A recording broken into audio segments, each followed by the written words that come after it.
Hello. Looks like we're talking about Chapter 3 Injustice, Libertarianism. So, we're going to talk about the theory of permissible taxation in government programs, and then we're going to talk about the theory of permissible government restrictions on personal liberty. So, let's start by talking about the libertarianism view on permissible taxation in government programs.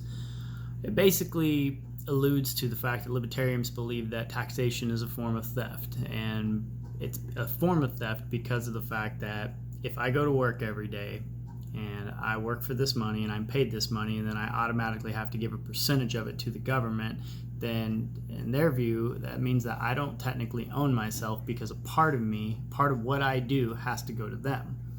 So whether that be my income, or in the argument that's presented is how would you feel if you didn't have to pay them money but instead had to spend a portion of your time doing that work for the government? So for me, being in the automotive and transportation industry means I would either have to go turn wrenches there or manage their fleets, one or the other, for free for, 8 hours a week, I think is the math I came to on it.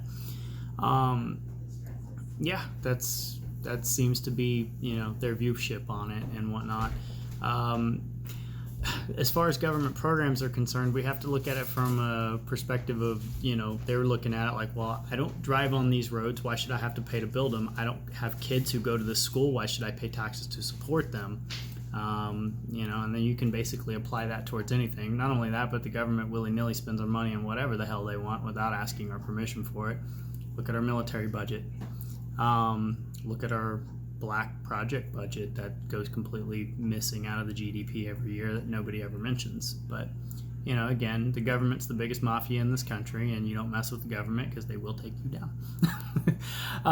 Anyways, libertarianism as a theory for permissible government restrictions on personal liberty. This alludes to stuff like assisted suicide. So it's brought up that, a lot of places don't, a couple of states allow it. If you're terminally ill and you're very sick, because you own oneself, you fully own oneself, you should have the right to choose what you do with yourself. And that includes dying. Where it gets a little convoluted in the chapter is if you were to just walk in there, be normal and healthy like myself, and says, you know what, I decide I don't want to exist anymore. Is it morally acceptable still? Well, in the libertarianism stance, because I truly own myself, that answer is yes. Yes, it should still be permissible and acceptable, regardless if there's a factor of potential mental health issue going on. We also can look at that in I guess, another sense that if you were to take, permissible... If you were to take something like I think I'm losing my point here. I don't do this very often, so I'm going to apologize, but I think it's important to leave this in here to show people that I'm actually struggling with this. I like the example that they gave on the assisted suicide because that does involve oneself, but there's a reference in there for a guy who was a cannibal, and he put an ad out on the internet, and he allowed people to come in. They interviewed him. One guy ended up agreeing that yes, he could kill him and then consume him, and he did that.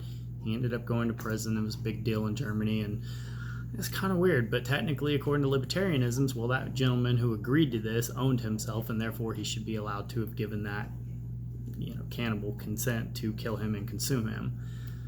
That one was really weird. Other thing that we're going to evaluate is the self-ownership argument between Wilt Chamberlain, Michael Jordan, and LeBron James. So, assuming if the government were to pay everybody equally the same amount of money and then turn around and tell us all, okay, you can go spend your money on whatever you want. Michael Jordan's playing basketball. Everybody goes to see him play with the Bulls. They win championships. Michael Jordan gets a percentage of that money. Then the government taxes him. Is that fair since we already split everything even nil and kill? Because Michael Jordan went out there and earned that on his own merit. Some people say it's because of his time and where he lives and that basketball happens to be valued currently. Give or take, that may be the case, but at the end of the day, I think that I don't think that they should just take the money from the rich and give it to the poor. That's not the solution to the problem. I think better education is. Thanks for listening.